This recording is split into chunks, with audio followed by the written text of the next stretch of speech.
Hello friends, I have not vlogged in a couple of weeks. I did not vlog the week of March 8th. March 15th was our spring break and it was really wonderful. One of my best friends from college came down and we went to Austin and Waco. So it was a really awesome week and it was like the first time that I actually did something for spring break. It was just really nice not to do anything school related for a whole week. Sunday, I looked at my lesson plans because I did not even remember what I was supposed to be teaching this week. So I looked at my lesson plans. I printed out some more digraph work. We are doing our pH digraph this week. We are still working on that big bundle from Michelle Hudgens, but let me show you what we are doing for this week with our pH digraph. So I introduced it yesterday and we went over all of the vocabulary. And then today we did this sheet, which we were matching the pictures.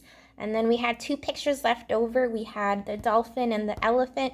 So we pasted it on the back of the sheet and we wrote some sentences using sight words. Tomorrow we will work on sounding out all of the phonemes, and like last time, whatever pictures we have left over, we'll just paste them on the back and do the acronym boxes for those as well. And then for Thursday, this is going to be really cute because the phone will go on their little headband and then they'll cut and write their PH words. And then for Friday, it'll kind of be like a review of all of the digraphs that we've done so far. Yeah, here's the sheet that we actually completed then, and then these were the two words that were left over. So we were trying to use sight words that we've already covered. These are like the first 25 sight words that I teach my kids, and I really like that list because you can really build a lot of sentences with those sight words. For this week, our genre is drama. So really it's kind of just retelling and focusing on what each character does in a story. And our book for this week is Jack and the Beanstalk. And I really like the Stephen Kellogg version because I think the illustrations are super detailed. And I always point that out to the kids. Like, I really love the illustrations in this book. And the only thing is that it is a long book. I don't read word by word. I paraphrase and kind of do like a picture read versus like reading word for word so that it's not incredibly long. They love reading Jack and the Beanstalk. We also read it as a fairy tale. And when I was teaching pre-K, I loved to have any sort of puppets for them in the library. And so I literally just get a Ziploc bag, write the name of the book, and I usually put the book in there and I print out just whatever puppets I can find. These puppets, along with the vocabulary words, are from prekpages.com if I'm not mistaken. I'll link it in the description. These are some of the puppets that it includes: the beanstalk, the giant woman, the hen, the heart, the axe, the magic beans, golden egg, Jack's mother, Jack, bag of gold, Milky White, and the castle. And these are the vocabulary words. The only word that is missing, in my opinion, is the ogre. This was all like a free download. Today we talked about the setting in the story. Yesterday we talked about the characters. And then for the rest of the week, we'll basically be retelling and sequencing the story. I had like an out of the blue, like informal observation from one of the district teacher specialists. And she's actually one of the specialists that also writes the curriculum. So it was her and then another administrator. They popped in during our word study time, so we were working on digraphs. So whenever they came in, we were working on our second page of our digraphs from this Reading Mama, and I'm pretty sure it was free. I will link it in the description. This was the big packet of digraphs that we had been working on, but we did finish that last week before spring break. And then after that, we were writing sentences with our sight words, and then I would give them words that they needed to spell out by themselves. Always just nerve-wracking when it's like an administrator coming to pop in, even though I know it was like informal. They just wanted to see what we were working on. They walked around and they were asking the kids questions and they were able to answer. For math this week and next week, we're still working on addition and subtraction. Don't need lots of practice with that. And we are still working on this big packet of pattern blocks. So we're counting them, we're graphing them, which they're doing really good with their graphing. And then we go ahead and do the addition and subtraction. And then this week for science, we are working on living things. And yesterday during my planning time, I did get a chance to get this anchor chart done. I always have like a template ready to go, and I set it up on the projector and then I just trace it. This kind of took a while. It took me my whole lunch break to make this. I really just wanted to capture the most important thing, that living things are people, animals, and plants.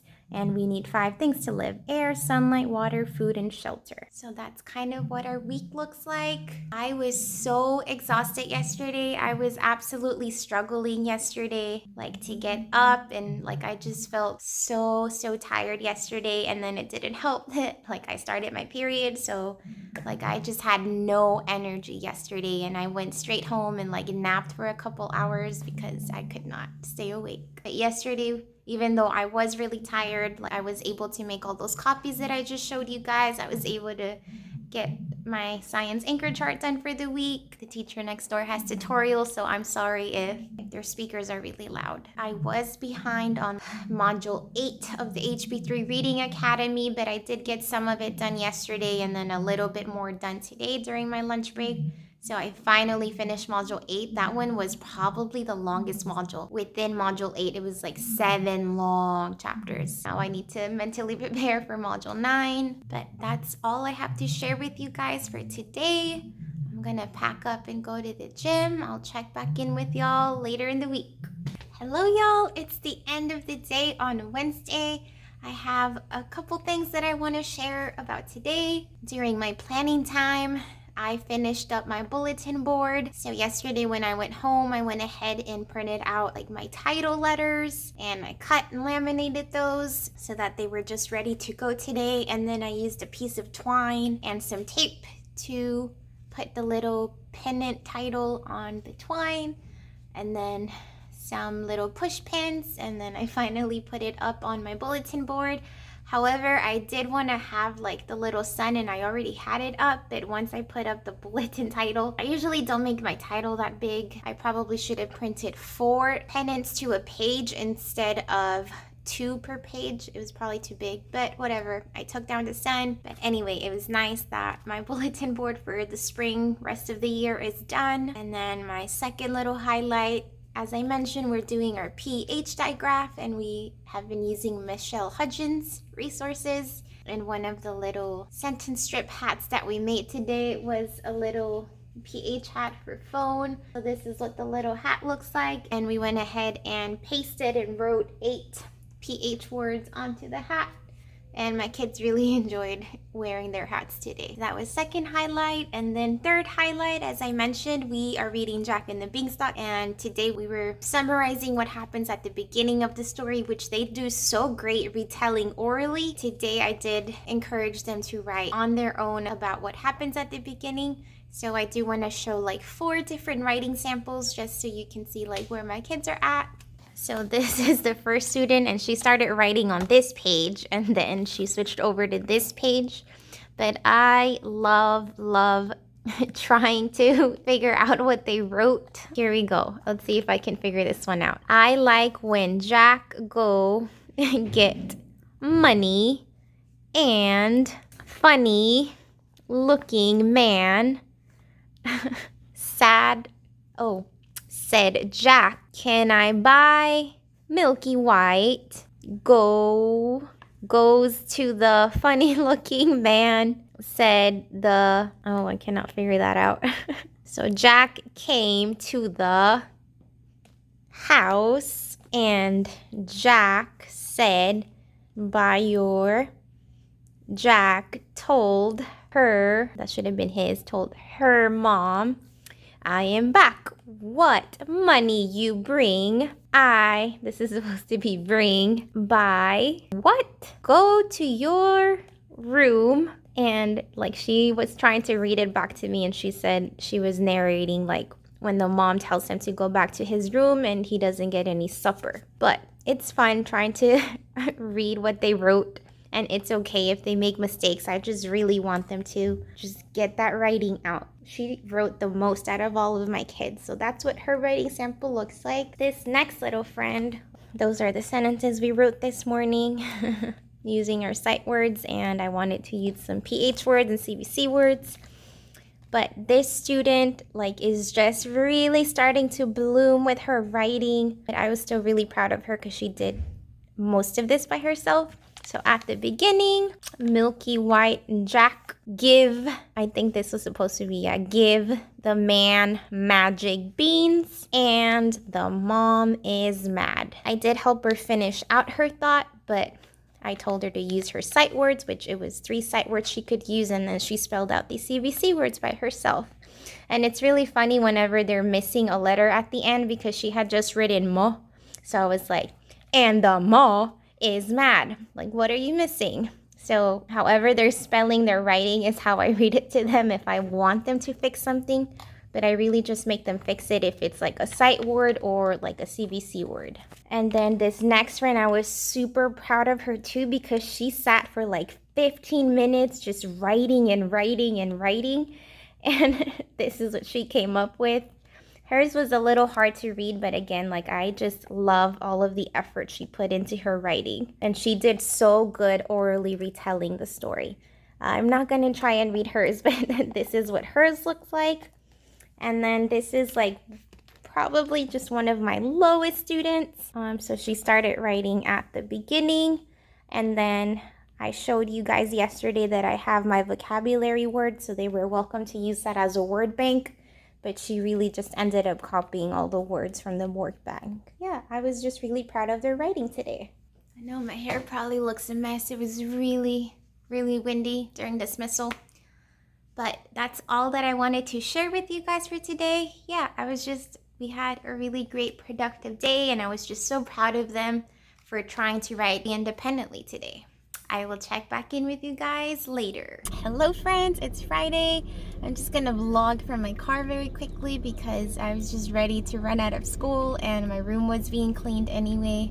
So I didn't check in yesterday, it wasn't too exciting, but my highlight was that my kids did really great with their writing as well yesterday. I wrote about what happens in the middle of the story, and I did help them summarize their ideas, but they did write by themselves.